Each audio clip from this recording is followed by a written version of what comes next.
Hey, what's up? It's Rick Dees. And the day my life got organized is the day I met Dr. J. Lamar Gray. Wait a minute. Stop everything. He's number one. What? Hello, everybody. What? What was that? He's number one. Come on. And welcome to You Call That a Baseball Show? Oh, man. I am Dr. J. Lamar Gray with my co-host, I'm Mateo baseball Roboto. expert. I won't make you torture yourself with saying my last Mateo name again. Roboto. Yeah, baby. You did it right. Yankee fan. That's right. All-around good guy and filmmaker. Thank you for taking the time to do another show with me. We haven't been doing many shows because you're a working filmmaker. You're actually making movies. So how's that going? Well, I'm going to put you in the next one, but you're going to have to fly to New York because we're going to be shooting it in New York. And I'm going back to see the Subway Series of the Yankees and Mets, two terrible New York teams. Yes, you heard me say it. Even though we're going to make the playoffs, but I'm about winning the World Series, as you know. And so I'm going back for the September 11th game. It'll be super emotional. I'm excited to go. But while I'm there, I'm going to be scouting for my next feature, and I'm going to be shooting it with a friend of mine, Ed Trucco, and he's a big baseball guy, and he's in Colombia right now shooting a TV show, La Reina del Sur. But it's exciting. It's about a disgruntled artist that gets a job taken away from him, and he kidnaps the A-lister that takes his acting gig away and pretty much tortures him. So it's a comedy. No. It's a family film.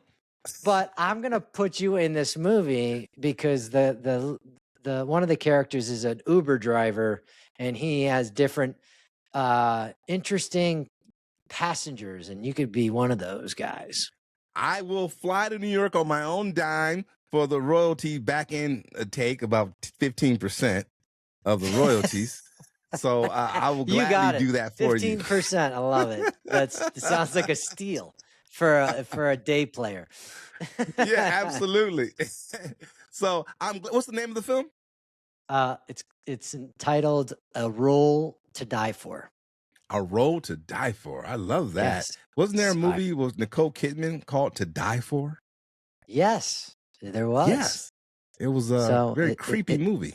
We won't have her in it unless she wants to be in it. We could arrange something. We have Patricia Ray in there, of course. We have Patricia Ray in it.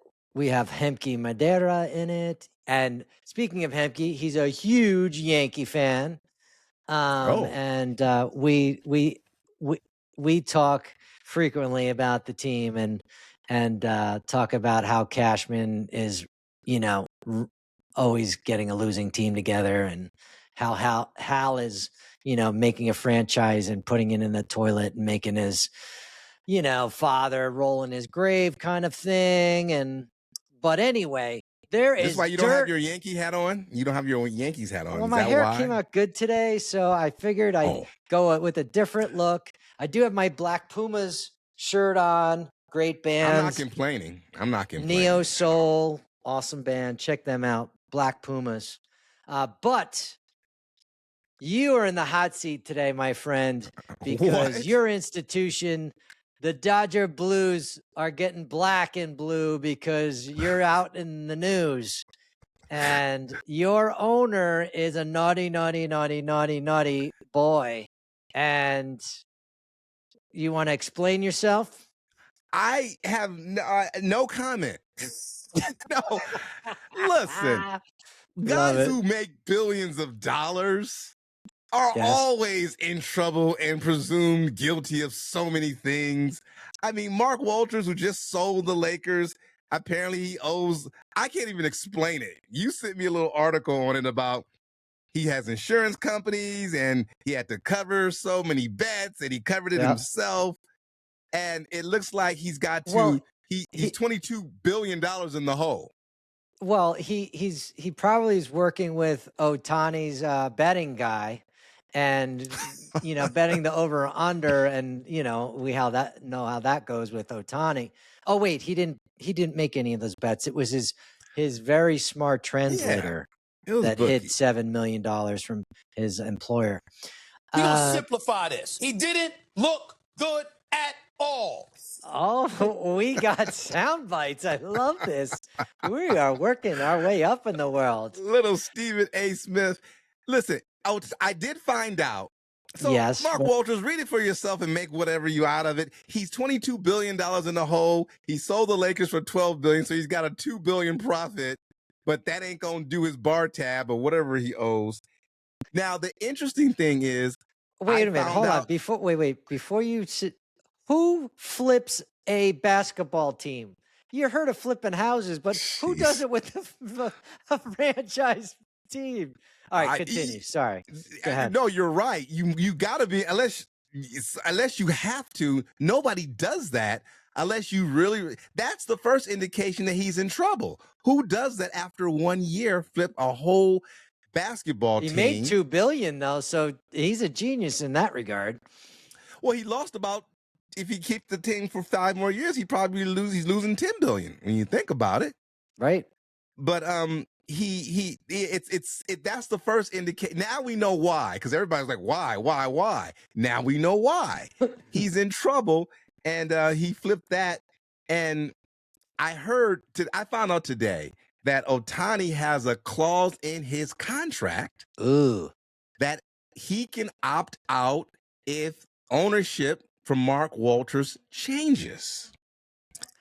Wow. Now, who knew? Who knew? Why would you have a clause like that?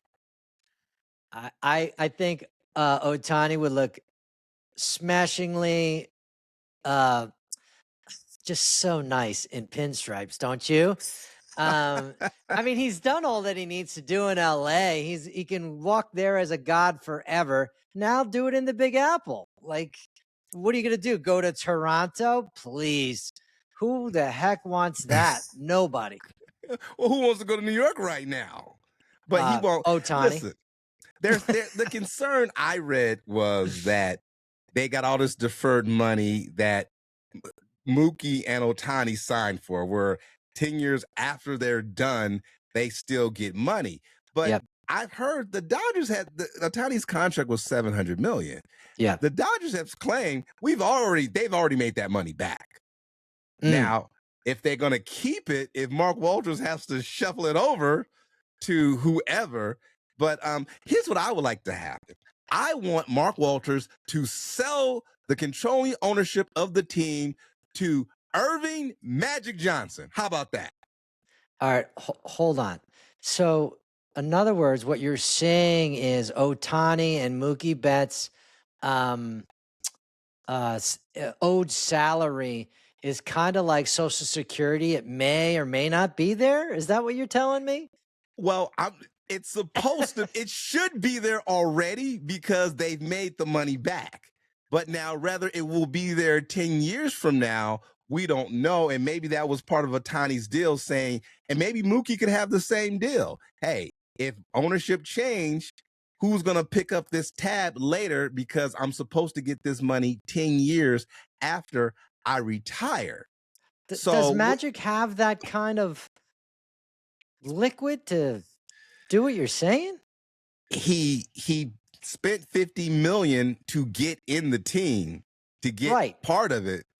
Oh, wait a minute. Let me ask you about Magic. You bring up Magic, okay. So what makes you think that he'd be a good owner? Well, it's Magic. Well, first of all, he's going to hire the best people. He's a great face. He's going to hire what? He's going to hire the best people. He knows all the best people. Right. Well, I would say he's more of a marquee to the team, and rather than maybe have the head space for being an owner. But you're right. He would hire the right people around him, because Walsh or whatever is in hot water, right? Who's this? What is it? Walsh or Waltz? I don't even know. The Dodger owner? Yeah. Walters. Walters. Sorry. Excuse me. He's in Walters. hot water, and he may have to step away from the main ownership of it. So Magic Johnson, call up Michael Jordan, and then and Spike Lee, and he ain't gonna get Spike Lee. Wait. So is Ohtani's translator still his translator, or was he fired? He was fired. He has a new one. Oh, that's convenient. Yeah, he's been out a new trainer. We need to do like an investigation, like some sort of film team to go investigate his translator. Where is he now?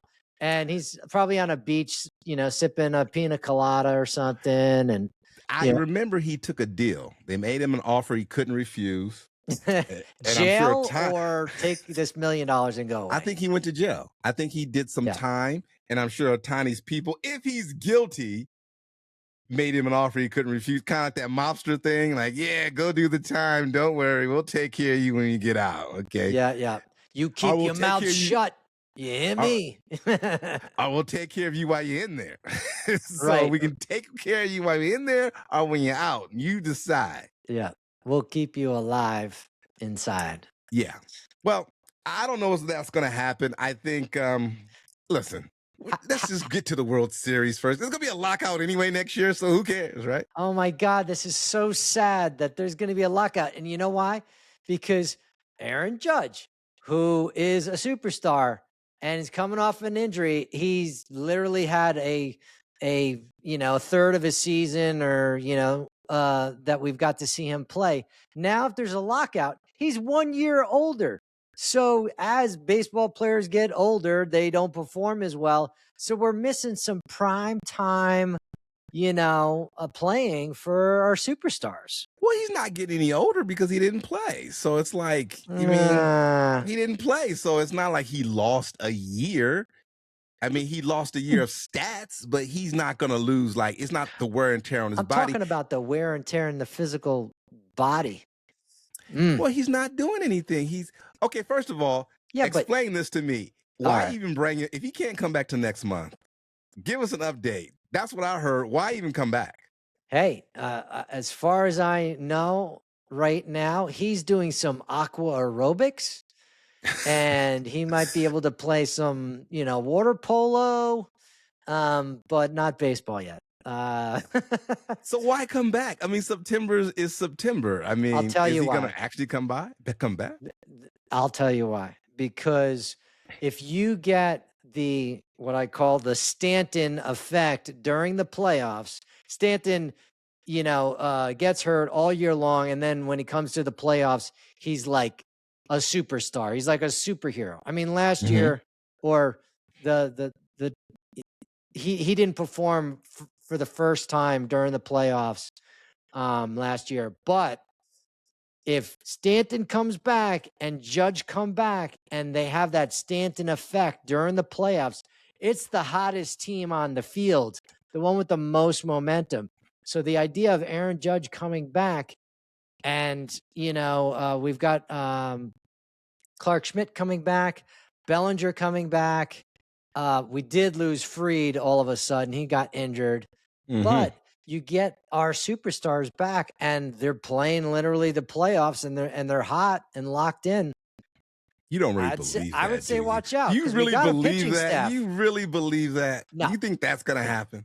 Okay. No, and the reason being is that both of them are slow starters. And when Aaron Judge is locked in, there's no one better in the box. But it takes him a minute to get through that. I just was injured. Let me do spring training all over again kind of scenario. And he has to see the ball and get comfortable again. Riddle me this. Okay. Are Yankee fans going to be really upset if he says, you know what, it's a wash, I'm not coming back until next year? Are you guys going to be really upset at that? I will say this. The Yankee fans are already upset by the lack of trades or moves that Cashman has made this entire year and last year and the year before. So everyone's already salty. You go on the socials, there's just disgruntledness, if that's a word. And, Give me a word. Here's the other thing. Even with all the nonsense on the field with the Yankees, when Aaron Judge comes to bat, the entire Yankee nation is excited to see what he's going to do next. So to answer your question, would that be disappointing, him not coming back? Yes, but it's already been disappointing. So we're already kind of in a, we're bummed out or irritated. So I'd like to see him play, but like you said, there might be a lockout. Then what? We're going to have to wait a year and a half to see Aaron Judge again?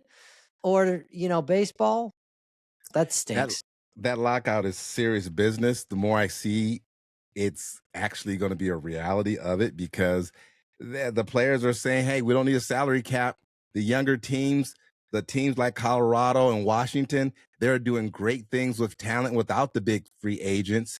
And the owners are clearly disagreeing with that. The owners who never played the game of baseball, of course, they just want to cap this is a real thing. But listen, at least your Yankees aren't making any moves. My Dodgers made 2 moves in the offseason that I wish they never made. How's Kyle Tucker doing for you, huh? I mean, how's that closer doing for you? You know what that is? Karma. Biting you in the ass. We're going to simplify this. He didn't look good at all. Listen, I'm going to be as brief as possible here because I don't want to go off on a tangent. Our free agent window has closed. We did great with Mookie, Freddie, Shohei, of course. Yeah. Dodger fans all wanted them. What about Yamamoto? Yamamoto. I'm talking about from other major league teams. So Yamamoto, Roki, amazing. My point is that the Dodgers got everybody, but go ahead. Yeah, we got everybody. Not because we're greedy. Nobody else wanted to get these guys. Why would Atlanta let Freddie Freeman go after he delivered a World Series? You don't want to pay that man his money? Then fine, he'll come to Cali. Hold on a second. You got to remember the creative financing that has acquired all these superstars, who future Hall of Famers and everything else. You're going to be incarcerated. Your owner is going to be incarcerated, and that's how you were able. Maybe they'll take your World Series ring away. Like they used to take the Heisman back. We didn't. My bottom line is, Dodgers fans, we wanted those people. I don't know what the Angels were thinking to this day. But Angels are dummies. Nobody asked for Kyle Tucker. Me and my next door neighbor, James, wonderful person, we wanted Cody Bellinger back. Yeah, you should have. To play the outfield. That would have been a good scorer. Yeah. We just didn't want Michael Easy Out Conforto to come back. Oh my God, you still dogging Conforto, and he's doing well. He's not doing well. What's he he's doing? doing well in Chicago. Anybody can do well in Chicago. He's like a bar is really high there. I don't know. I don't find the Dodger fans as, like, if you don't do well in Yankee Stadium, you're hearing it, like really hearing it. And in Dodger Stadium, you don't get that as much. You don't get a big boo. He got booed. I had a friend that when he dropped that fly ball last week, I had a friend at the game, and he said, oh, yes, that was real boos. I said, were they booing the other team? He said, no, they were booing Kyle Tucker when he dropped that ball in front of the opposing team's bullpen. I don't blame you, because you're spending money on another superstar. $60 million. He's behind Shohei's got $70 million. We didn't ask for this guy. We didn't ask for him. We didn't ask for Edwin Diaz, another guy. He came back from an injury and through batting practice. Remember the days when we were young, when the closer came in? When the closer came in, people started for the exits. It's like, this is like Mariano Rivera. Yes. Tom Niedenfuer, Eric Gagne. I mean, you had guys who came out there, and it's the easiest job in the world. You sit on your ass for 2 hours, you come in the game, and you face guys who've been playing for 2 hours. Well, you gotta have ice in your veins, man. You just, as a closer, you gotta be just like stone cold killer, you know? Yes. And Edwin Diaz has lost. He was great last year for the Mets. He's now blown almost half he blew 4 saves in 5 times. It was horrible. I told a friend, you know how they play the trumpet when he comes out the bullpen? I said, they're going to start playing taps. It's like, here comes Edwin Diaz to blow the game. And so we didn't ask for this. We just didn't want, I didn't want Kenley Jensen to leave. He's still in the league, in the American League, saving games. Mariano Rivera. So his walkout song was Enter Sandman by Metallica. I mean, come on. It don't get any better than that. It's just the Sandman's going to put you to sleep, baby. That's nice. That is nice. And I anyway, love that. I'm regressing because I got nothing to cheer for right now because, oh, by the way, the Yankees in the news, you'll be happy to know this. I believe they're not going to re-sign Jazz Chisholm Jr. Really? Who said that? Come on. I read it in an article, whether it was a true or rumor. That was the latest. They're not re-signing him. So have at it, Dodger Blue. You can He's got one more year in his contract, right? No, this is it. This is not his last year, is it? Oh, this is his last year. Yep. And this is probably Muncie's last year, so we'll take him. All right. He's Hollywood, baby. That's why y'all can't handle him. He is. So, but, you know, I will say this. I know that we'll have lollipop night at Dodger Stadium. The dum-dum lollipops. I will say this. I know I've trashed Jazz in the past, and I saw him in an interview and how he's a community person and helping out, you know, kids and stuff. And it's so commendable, and he's such a good person. Are you talking about his girlfriend, the young girl he's dating? Oh, I didn't see that, but he drives me nuts in the box because if he could learn to be a contact and situational hitter, he would be a superstar. He would. I'm going to blame you guys. I'm blaming your manager because you guys don't know how to handle a player like him. Dave, you don't have the team. Aaron Judge is not there to keep him under control. Your manager doesn't have the grapefruit to control him. He needs a guy like Dave Roberts and Mookie Betts. He needs Freddie Freeman. He needs stability around him, and that will control him. Well, here's the thing. I don't think Jazz necessarily needs to be controlled. He just needs to be more disciplined with his baseball, how he approaches it. Just like Dennis Rodman went to play with Jordan and Pippen and Phil Jackson. That's what he needed. I think you don't think that's what Jazz needs? You know what the major problem is, and you're going to be surprised. And normally I throw Boone under the bus any day of the week. And I think that Jazz has got a great support system in the Yankee organization. The problem is the short porch in Yankee Stadium it's like, oh my God, it's so easy to hit a home run. And it just seduces these people and these left-handed hitters in the box. And they're just like, they become home run swinging, happy. And I think it's the short porch. And, I think the Dodgers have the same short porch and left field, which I've always hated. I've always hated that short home run. Right? But that's not right field. We got them on both sides. What's your porch in right field? Well, we don't have a porch, but by the foul line, the fence is like 3 feet. Have you seen that in the Dodger Stadium near the foul lines? The home run fence, if you just line drive it over the 4-foot fence. Oh, well, that's low, but what's the distance on it? Oh, I think it's like 335, 350. Well, let's get our producer to fact check our show today. Yeah, I don't know about that. But you can hit a home run. That's why we misspeak all the time. Our stuff is inaccurate most of the time, but we're having fun. Yeah. I have to look that up. So I think Jazz will go well. I think Jazz is the Dennis Rodman of Major League Baseball, and he needs to find a team. But he needs to. Dennis Rodman was a good basketball player, man. That's true. He was a step above, and so I think Jazz has the potential of that. He just needs to, work on it. I think he's got super talent. He just needs to police his approach and, work on it, like put time in. And maybe he does, and I'm wrong, but I wish it would translate on the field. Okay, Dodger Stadium.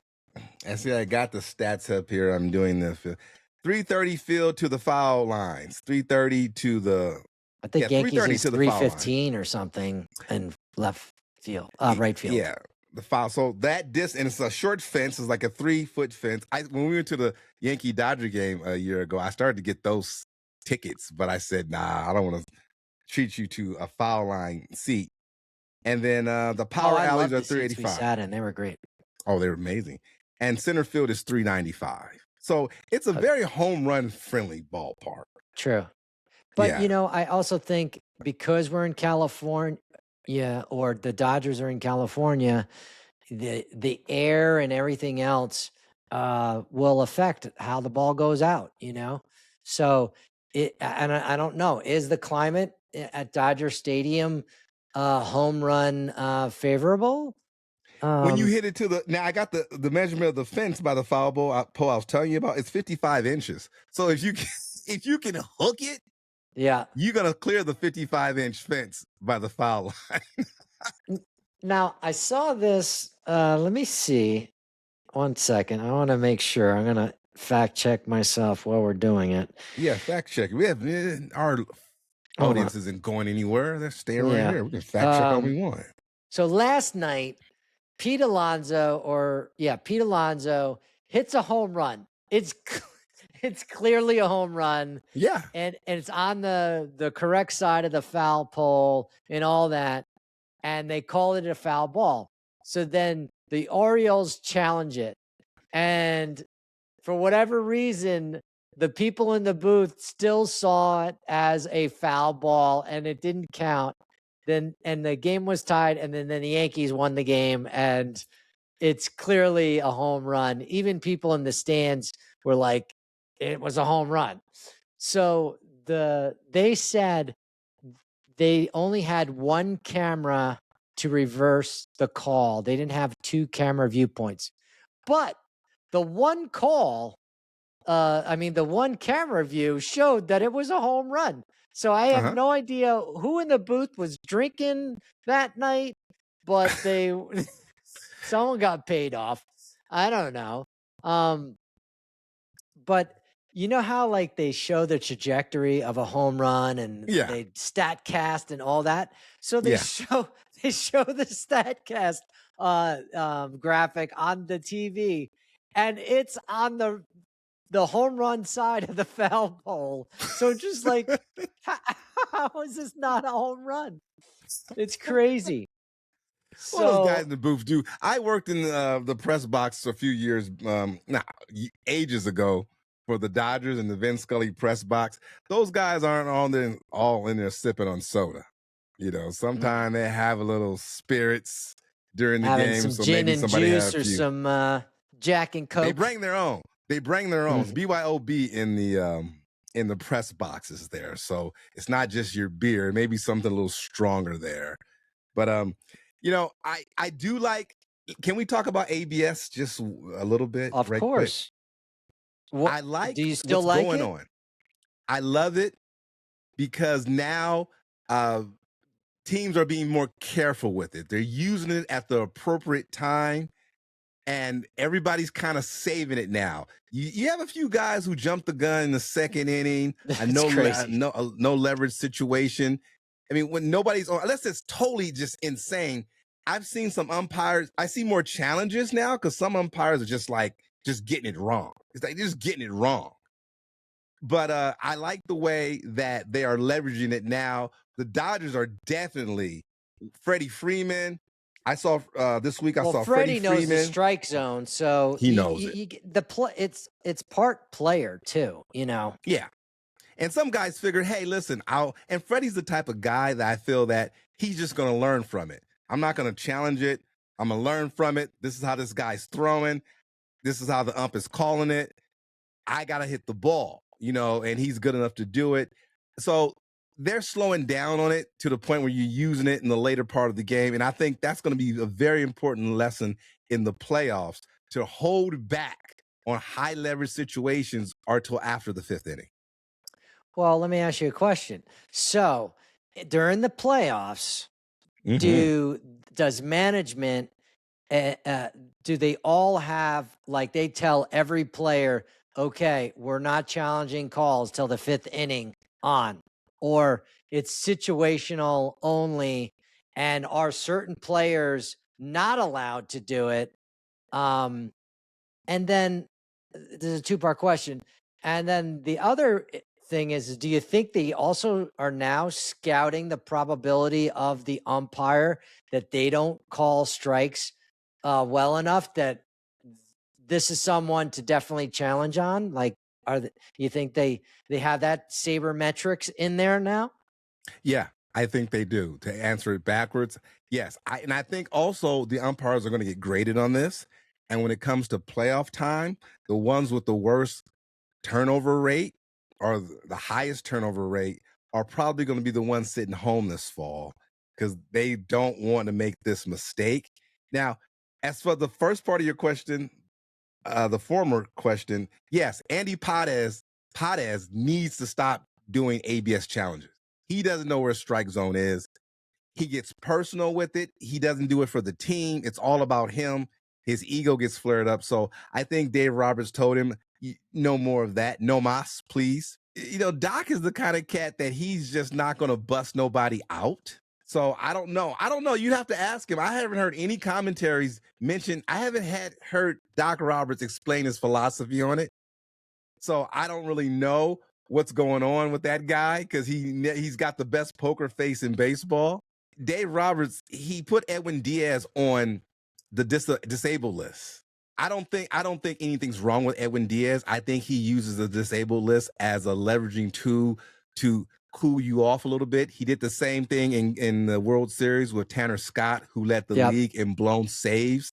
He conveniently said he was injured. I think he just saved face and got him off the roster so no one would ask any questions. So you need a mental break instead of a physical break. You need a mental break. So I don't know.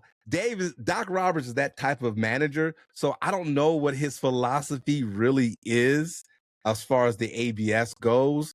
I mean, I think the Dodger team and the Yankee team, the managers and stuff like that, they trust their players to, make, decisions on their own. Like, they trust them, right? But I think if there is a team that's going to have a game plan like that, like you have a different ABS challenge, it would be the Blue Jays manager. He would probably put something like that he's Mr. Walk Aaron Judge every friggin' time. He plays a certain kind of game that way. So I would Milwaukee's think, manager too would probably be the kind that says, "Oh wow," but the Blue Jays, they ain't making the playoffs. Oh no, they blew you guys. The Blue Jay fans, you blew your wad in Game 7. You came short. That's it, baby. You ain't gonna see this for another 20 years. Again, karma biting you in your butt. And I know I sound like a broken horse, but when you make fun of an announcer that passed away, a voice legend on national TV, Big Papi's also the reason why the Blue Jays are not doing well, because he's a part of that karmic thing. Also, Bo Bichette left to go to the Mets, and he got $40 million to do nothing. This is the era of free agents getting paid all this money and doing absolutely nothing. Well, we talked about the whole Stanton, how much he's played for the team and how much he's been injured, and I think he's on the cusp of like 60-40. He's 40% played for the team, 60% haven't played. Something really like terrible. And I think with like Ohtani, 700 million something, there's got to be some clause in these big time contracts that if you get on the injured, reserve list, or you miss a season because you're injured, you get half of what you're supposed. There's got to be some discount to the team, because I mean, we've been paying Stanton $27 million a year, and he's not playing every year. I think he's played. I don't know. It's like for 13 years, he's played 6 years of non-injured baseball? 6. Well, Edwin Diaz is getting $20 million, and he didn't play all season. And when he did play, he just sucked. So if the owners have any argument, sucking is different than being injured. well, he was injured too. He had to get these Right. moving bodies out of his elbow. But if the owners have any argument about salary cap, that's got to be it. Yes. We signed you all guys all this money and you didn't produce. If that's an argument for salary cap, I would go with that one. Well, I think rather than there be salary cap, so here's a great thing to go to the table with, right? The players don't want a salary cap, and then the owners want some of them at least, right? That's the argument. So what you could do is appease the players, no salary cap.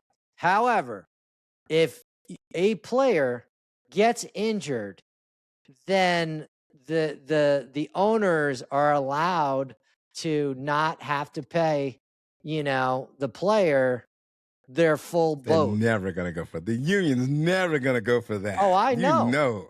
We're gonna be locked so out for locked 3 out. years. God, what are we gonna do next season? We won't have baseball to talk about. We gotta go. Tell us the name of your movie. You got movies to make. I understand. You gotta get on set. You gotta rehearse. Well, what's the name of the movie again? A you know Road to what? Die For. Yes, that's the movie we're going to be shooting in New York. But I do want to say this. I want to do a shout out to Richard Jensen, who's a journeyman wrestler, and he's a guy that wrote a book, and it's a great story. And I'm going to be adapting his book into a film, and it's just a story of hope, and it's how a guy hits rock bottom, and then he gets out of it, and he becomes a national champion at the age of 46 in college wrestling. Get out of here. Yeah. 46? Yes. He went back to college at 36, 37. And I don't want to ruin the story, but later on, he ended up going into the Masters national tournament and became a champion at 46.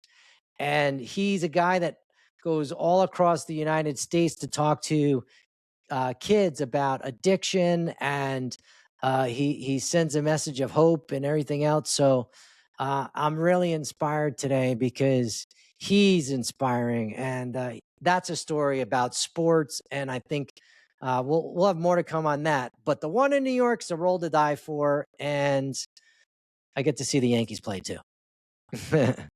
Dr. J making his big and small screen debut as an angry, disgruntled. I'm playing a black character, right? You're playing a very handsome but disgruntled, salty passenger. How about that? Hey, listen, if you go back to New York and you get mugged by a guy that look like me, and the police say, put a description of him, you're going to say, that black guy stole my wallet. You're not going to say some human being stole my wallet. You're going to say the black guy stole my wallet. You're absolutely correct. Right? 100%. So, there you go. I might be using other explicits along with that, but no. You would be playing a businessman in the back seat wearing a suit, maybe I'll sweat up your armpits because you're stressed about getting to the airport. And it'd be fun. It'll be fun. Can I have a British accent? I can't do a British accent. It's like, I'm sorry, mate. You can't do a British accent now. You gonna get a dialect coach? I gotta work on it. I can work on it. I got a few months to work on it. You work on it, and then I'll let you do one with the British accent. And then we'll have it in the can just so we can put it on the socials to make fun of you. And then you'll do your California native accent. I'm British. I'm Dr. J. I'm trying to get to the... I can do British like 1,000 times better than you. All right? Oh, I can do the, ooh, you dirty rat. Ooh, you dirty rat. You take me to my location, you dirty rat. How about that? No? No. We'll work it out. This has been You Call That a Baseball Show. I'm Dr. J. Lamar Gray. And I'm Mateo Robato. See you next time. And we had a pleasure talking to all of you, and we would love to hear questions or comments on social media, because then we'll get a running list of questions, or just say that we're full of it, and we know we're full of it. But we'd love to hear what you guys think, and maybe we'll bring you on the show. Who knows? You never know. You never know. Hey, talk to you next time. Hey, what's up? It's Rick Dees, and look at this. I am so excited to be on with Dr. Gray. What do you got your hands up? What do you do? I want to be on. Goodbye.